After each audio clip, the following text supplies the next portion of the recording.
Breaking చూస్తున్నాం. ఓ TV channel anchor ను kidnap చేసింది ఓ మహిళ. తనను పెళ్లి చేసుకోవాలని రూమ్ లో బంధించింది ఆ మహిళ. బ్రేకింగ్ అప్డేట్ చూస్తున్నాం. త్రిష చెర నుంచి తప్పించుకుని ప్రణవ్ పోలీసులను ఆశ్రయించాడు. డిజిటల్ మార్కెటింగ్ చేస్తోంది ఆ మహిళ.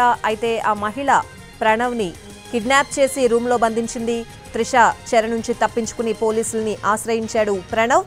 దానికి సంబంధించిన అప్డేట్ చూస్తున్నాం. 5 స్టార్టప్ కంపెనీలకు ఎండీగా ఉంది త్రిష.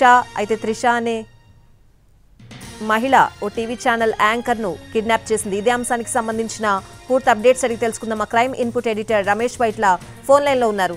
రమేష్ వైట్ల, అసలు ఎవరు వీళ్ళిద్దరూ, ఏం చెప్తున్నారు?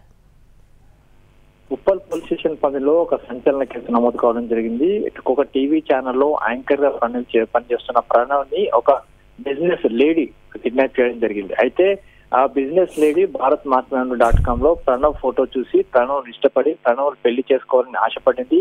ఈ నేపథ్యంలోనే ప్రణవ్ తో కాంటాక్ట్ అయ్యింది. అయితే ప్రణవ్ తనకు పెళ్లి చేసుకొని చెప్పడంతో అతన్ని ఏకంగా కిడ్నాప్ చేసి ఉప్పల్లోని ఒక నిర్మానుష ప్రాంతంలో అతను బంధించడం జరిగింది. దాదాపు 3 రోజుల పాటు ఆ లేడీ యాంకర్ ప్రణవ్ బంధించి తనను పెళ్లి చేసుకోవాలని చిత్రహింసలు పెట్టింది. అయితే చివరికి ప్రణవ్ ఆ లేడీ చెర నుంచి తప్పించుకొని వచ్చి పోలీసులు ఆశ్రయంతోటి ఆ చివరికి అసలు విషయం మొత్తం కూడా బయటపడింది. అయితే ప్రణవ్ తాను